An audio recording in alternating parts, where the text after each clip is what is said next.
취득세 완화도 준비하는 정부 과연 될까요? 시장에서는 저가주택 투기 수요 지켜봐야 된다고 우려의 목소리가 나오는데 곧 이어서 그 다음에 제가 보여드리는 기사는 이겁니다. 종부세 인하에 매물 속속 회수, 취득세 개편안 못 꺼내는 정부. 네, 이렇게 되어 있습니다. 자, 두 개의 기사가 있어요. 뭐가 맞는 거예요? 이럴 때는 둘 다 틀릴 가능성이 높죠. 둘 다 맞을 수는 없잖아요. 그렇죠? 그래서 오늘은 이 취득세 개편 관련해서 많이들 궁금해 하실 텐데 거기에 대해서 최근 분위기 그리고 제 개인적인 생각 좀 말씀드리도록 하겠습니다. 뭐 정해져 있는 거 없습니다. 새로운 정보 있진 않고요. 정말 근황 이 취득세 개편 관련해서 최근 분위기라든가 그런 거에 대해서 말씀드릴 거기 때문에 혹시 나는 뭐 나중에 확정되면 듣겠다 하시는 분들은 안 들으셔도 되겠습니다. 제가 좀 배경을 좀 말씀드리려면은 일단 제가 이 기사를 먼저 봤어요. 그 조선비즈에 있는 이 기사를 먼저 봤는데 7월 27일입니다. 그러니까 지금 라이브를 제가 7월 28일 목요일날 하고 있는데 어제 본 거죠. 오전 11시에 나왔어요. 그래서 취득세 완화도 준비하고 있다. 정부가. 그래서 딱 두 줄만 볼게요. 정부가 다주택자의 종부세를 줄이는 데 이어서 취득세도 낮추는 걸 적극적으로 검토 중인 것으로 파악을 했다. 그래가지고 제가 제 정규 수강생 분들 그리고 텔레그램에다가 이제 뭐라 그랬냐면, 야, 이게 저는 취득세 중과가 이게 좀 풀리는 게 안 될 줄 알았는데 생각보다 좀 되려는 것 같습니다. 제가 틀렸습니다. 제가 틀린 게 더 낫지 않겠습니까, 여러분? 그리고 이제 공유를 해드렸는데, 아니 이게 뭐 얼마 되지도 않아서 또 전혀 반대되는 내용의 기사가 나왔어요. 국민일보입니다. 7월 28일. 그러니까 지금 아까 나왔던 기사에서 만 24시간이 지나지 않은 거죠. 오전 11시에 나왔다가 이제 오전 여긴 4시에 나온 거니까 뭐라고 나왔냐면 종부세 인하에 매물이 쏙쏙 들어가고 있다. 그래서인지 취득세 개편안은 아예 말도 꺼내지도 못하고 있다, 정부에서.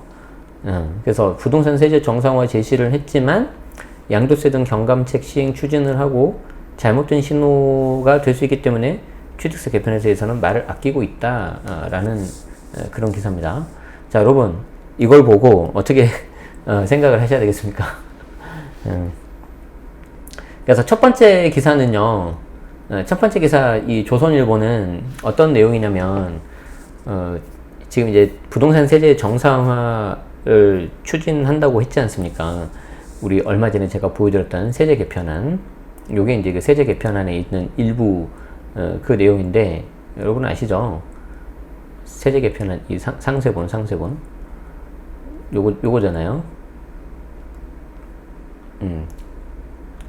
어쨌든 그 얼마 전에 나왔던 7월 21일 나왔던 세제 개편안 관련된 내용을 보니까 야, 이제 정말 이제 취득세, 보유세, 양도세 다 줄이니까 이제 취득세 빼고 그러면 이제 취득세까지도 이제 되는구나 라는 분위기의 기사인데, 종부세가 종부세가 이제 좀 인하될 것처럼 이렇게 나오니까 이제 매물들이 좀 들어가고 있잖아요. 그러다 보니까 정부에서도 좀 눈치 보면서 이 취득세 개편안을 못 꺼내고 있다, 이런 거죠. 좀 정리를 해보도록 할게요. 이 내용이 지금 어떤 내용인지. 그러니까 여러분들이 이 배경 히스토리에 대해서 조금 알아두실 필요가 있는데, 지금 현재 정부가 5월 10일 이렇게 출범을 했잖아요. 출범하기 바로 전날 5월 9일 날 소득세법 시행령 3가지에 대해서 이제 개정을 하지 않았습니까? 이건 이제 대통령령으로 이제 한 거예요. 그래서 첫 번째가 중과 한시 배제, 두 번째가 보유기간 제산정 폐지, 즉 최종 1주택 개념 없애버렸고요. 나머지 세 번째가 조정에서 조정 갈 때 일시적 2주택 그걸 완화시킨 거였어요. 그리고 나서 6월 21일 날 정부의 첫 부동산 대책이 나왔죠. 크게 두 가지로 할 수 있어요. 임대차 시장 안정화 방안, 그리고 3분기 추진 과제. 그래서 제가 좀 약간 비판을 했었죠. 대책인데 앞으로 3분기에 뭐 하겠다 이렇게 하는 거는 사실 지금 뭐 준비 안 돼 있는 것 같다. 그럴 수 있냐. 내가 만약에 팀장이었다면, 보고받는 사람이었다면 이거 나 돌려보냈을 거다. 그런데 흥미로운 게 뭐냐면 여기 이 중에 하나가 뭐냐면 7, 8월 중에 250만 호 플러스 알파에 대한 공급 로드맵을 한다고 했었어요. 자, 그리고 나서 7월 21일 날 세제 개편안이 나온 거죠. 그런데 이 세제 개편안은 원래 항상 하는 거예요. 매년 하는 거예요. 그렇기 때문에 뭐 새로운 게 아니다. 그런데 우리가 관심 가질 수밖에 없는 게 이 새 정부 들어서 첫 번째 나온 세제 개편안이고 부동산 세제에 대해서 이제 완화시키는 방안이기 때문에 어떤 식으로 나올 거냐 관심이 있었는데 한마디로 요약하면은 종부세 개편안이라고 할 수 있을 정도로 이 종부세를 이제 많이 내리는 이런 게 됐죠. 자, 그리고 여러분들이 이제 관심 있는 게 8월 중인데 둘째 주 전 정도에 나온다고 했거든요. 그래서 8.15 광복절 전에 나올 것으로 보이는데요. 바로 이 250만호 공급 로드맵에 대한 이 내용이 나옵니다. 그래서 이게 나오면은 뭐가 중요하냐면은 이거는 이제 두 번째 나오는 거거든요. 두 번째. 그래서 이 첫 번째 나온 거하고 이 두 번째 나온 요거를 이렇게 연결을 시킬 수가 있어요. 이 연결시킨 거 보면 이제 명확하게 현재 정부의 방향성이 이렇게 나오겠죠. 야, 이거 대충 그렸는데 굉장히 그럴싸한데 이거? 그러지 않습니까? 그리고 이 두 번째 대책에서 제가 눈여겨봐야 되는 건 뭐냐면, 자, 이 공급이라는 게 언제 어디에 될 거냐, 특히 이제 서울 중심으로 봐야 될 것 같고요. 두 번째가 주임사가 부활할 거냐 말 거냐, 이런 거였어요. 자, 요게 지금 현 정부 출범하고 나서 스토리입니다. 스토리 이렇게 되는 거죠. 그러면 여러분들 아시는 것처럼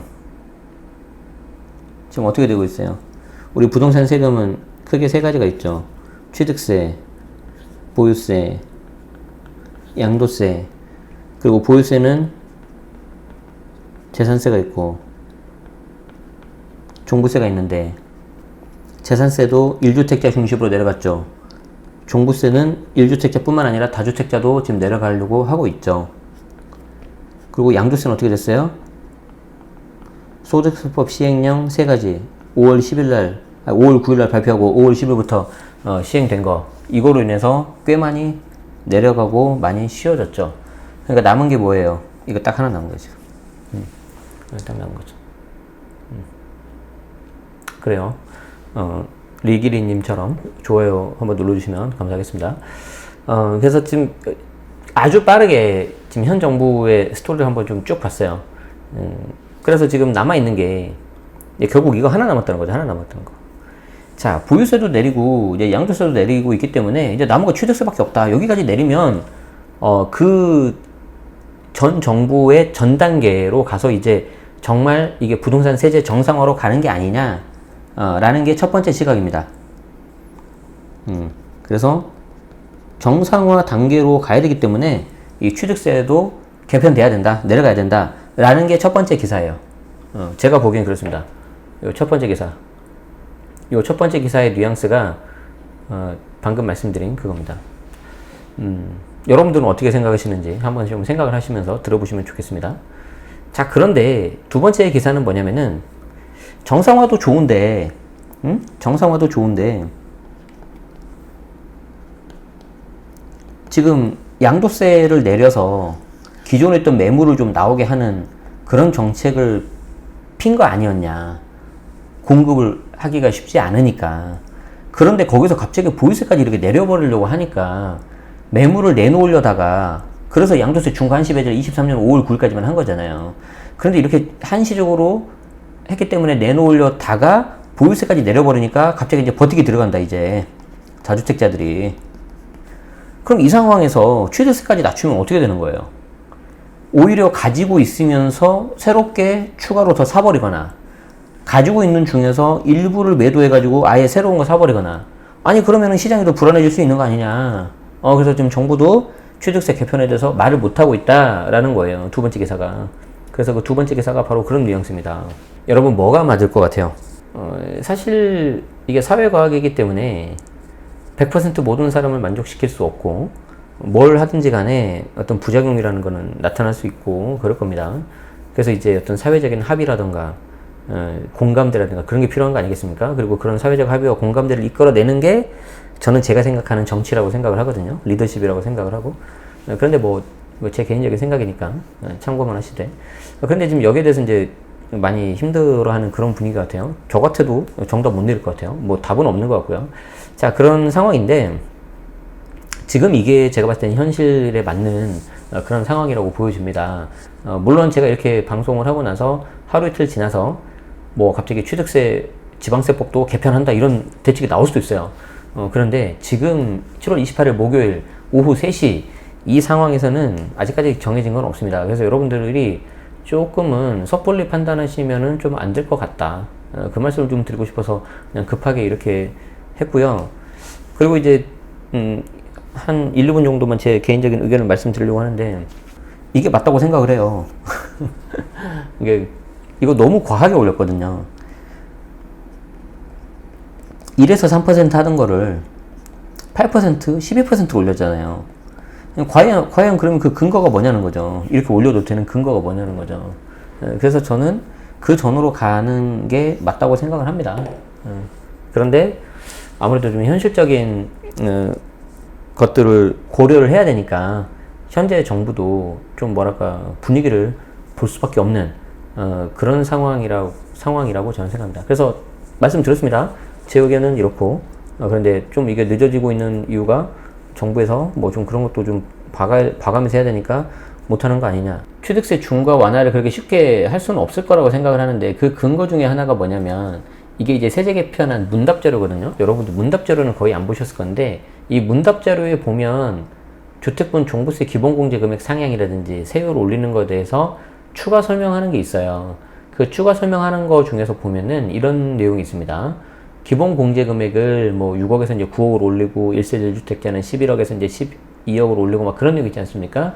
근데 여기 보면은 법인에 대해서는 여전히 기본 공제 금액 없고 1인 주주 법인을 설립을 통한 조세회피 방지 목적이다라고 써 있다는 거죠. 그래서 현재 정부도 이 정도 내용은 당연히 알고 있고 요 정도 이렇게 조세회피 하는 거에 대해서는 그 전 정부하고 이건 하면 안 된다라고 좀 비슷하게 생각한다는 거죠. 이런 걸 고려해 보자면은 과연 이걸 풀어줄까? 취득세 같은 경우에도 그걸 풀어버리면은 지금 보유세, 양도세 다 줄였기 때문에 부담을 없애면서 아예 또 새로 이렇게 투기 수요로 가도 괜찮다라고 잘못된 시그널을 줄 수 있다라는 거죠. 그래서 이런 것까지 같이 보시면은 좀 힘들지 않을까라고 저는 생각합니다. 이게 어떤 제가 생각하는 근거 중에 하나였습니다. 그리고 더 중요한 건 뭐예요? 지금 뭐 정해진 거 없다는 거예요. 간혹 가다가 막 이렇게 좀 기사가 예를 들어서 이 기사 하나만 보시면은 여러분들이 어떤 생각을 할 수가 있냐면은 야 이제 취득세도 내려가는구나 이제 빨리 매수해야겠다 막 이렇게 막 성급하게 하시는 분들이 계실까봐 제가 말씀드리는 거예요. 그리고 이제 그 중에 특히 일부 팔지 않아도 될 물건들을 괜히 쓸데없이 팔거나 아니면은 안 사도 되는 물건인데 괜히 사가지고 좀 이렇게 안 좋게 되거나 그런 거죠. 그리고 특히 취득세 같은 경우에는 증여 같은 경우 그리고 유상거래, 무상거래 경우에 따라서 이 취득세율이 굉장히 다르고 복잡하기 때문에 진짜 좀 조심하셔야 됩니다. 자, 그럼 마지막으로 결론적으로 그러면 앞으로 어떻게 해야 된다는 거냐? 그걸 좀 말씀드리고 싶은데 지금은 좀 기다려야 되는 게 맞는 것 같아요. 저는 개인적으로는 정부가 예를 들어서 돌아가야 된다는 걸 알고 있지만 어떤 정치적인 상황 아니면 사회적 분위기 때문에 좀 눈치라는 표현이 그런가요? 아무튼 분위기를 봐야 된다라고 생각을 한다면은 그런 분위기를 좀 덜 봐도 되는 상황이 돼야 실제할 수 있지 않을까라고 생각을 합니다. 현재 정부 입장에서 남아있는 선거가 뭐가 있어요? 2년 후에 총선이 있죠. 24년도에.